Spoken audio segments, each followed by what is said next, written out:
So this week I'm doing anti-axiom number 3, and it comes from the idiom, you can't please everyone. Now,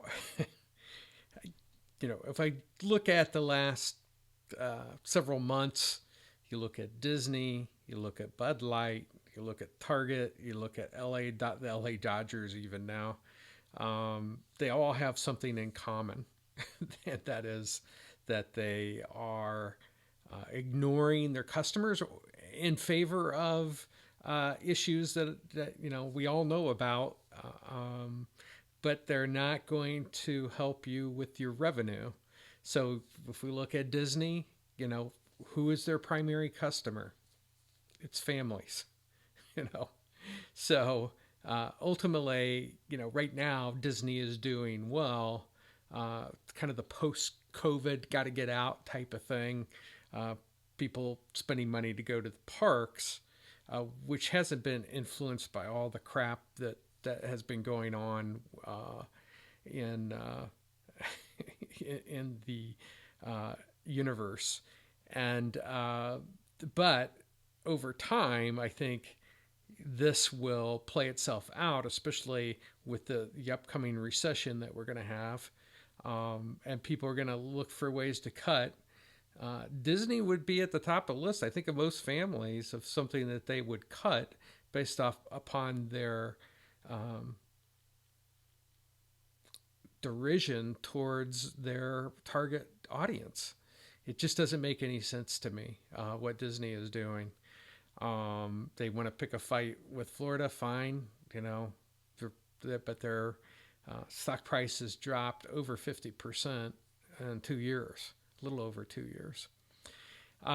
So their future, I, I just don't get it. Bud Light, on the other hand, who is their customers? I mean, read the room.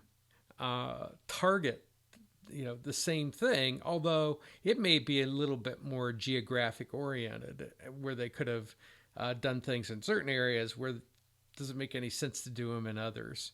And then even the LA Dodgers now had this scene of, it's satanic number one, and now the Catholic Church is in the process of boycotting them. I mean, these are things that are unforced errors on the parts of these organizations.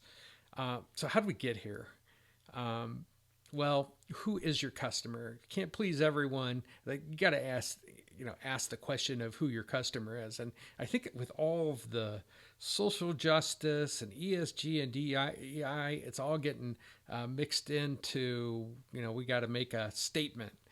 And in some cases, forced to make a statement, but more and more, uh, executives at large organizations are wrong. They think everybody's, a social justice warrior that's out there, and this is the burning issue of our time, and it's not.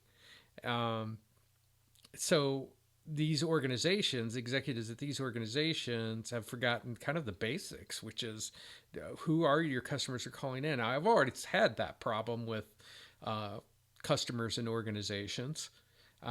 They have always thought that there was a certain group that they were targeting, and then when we start listening to the interactions, either on the phone or through the sales, or meeting with customers or whatever it is, they find out that, oh, that isn't who our target audience is.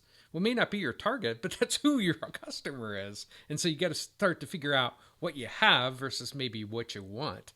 And if Disney and Bud Light and Target and the Dodgers are happy with those groups of people that are after those particular things, then hopefully there's enough revenue to allow their organization, to have a going concern that will provide the revenue.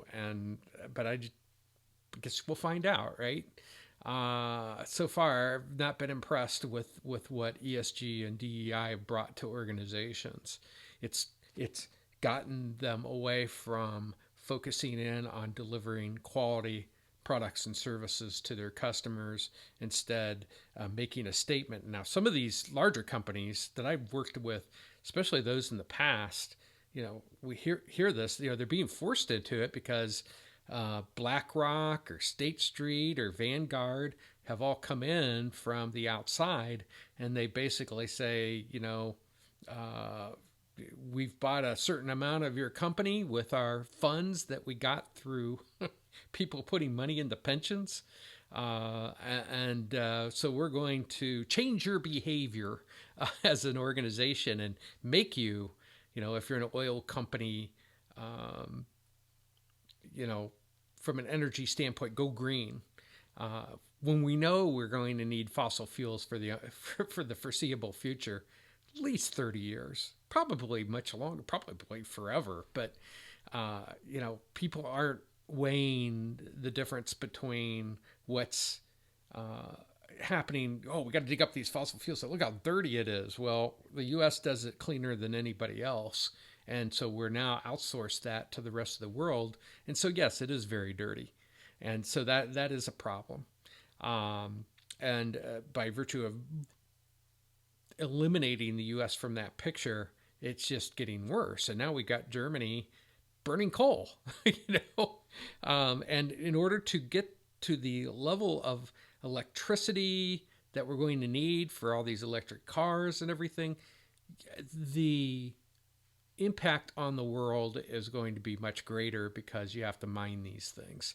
And then in the U.S., you got, the government saying you can't mine, or, we got to go through 10 years of steps in order to get it. And everybody's going around, well, we don't have the infrastructure either for all this electricity. Hello? These companies are doing bad things, BlackRock, State Street, Vanguard, and they're doing it in collusion with the government now. The government's helping facilitate this thing by saying, you have to be an ESG company or a DEI company. And all of this stuff is getting people unfocused on what they need to be doing, which is, providing quality products and services to their customers. So fundamentally, if from my perspective, get back to what your organization has, needs to be focused on, and all this ancillary stuff, keep it out of the realm. I don't know. On the one hand, it's very frustrating to watch these companies, just step on a landmine after another. But what it does do is it will offer opportunity for people who are competitors that are smart enough to navigate these waters and keep the likes of BlackRock, State Street, and Vanguard and the U.S. government out of the business of them focusing on quality products and services. So that was my message for this week. And remember, there is always a better way.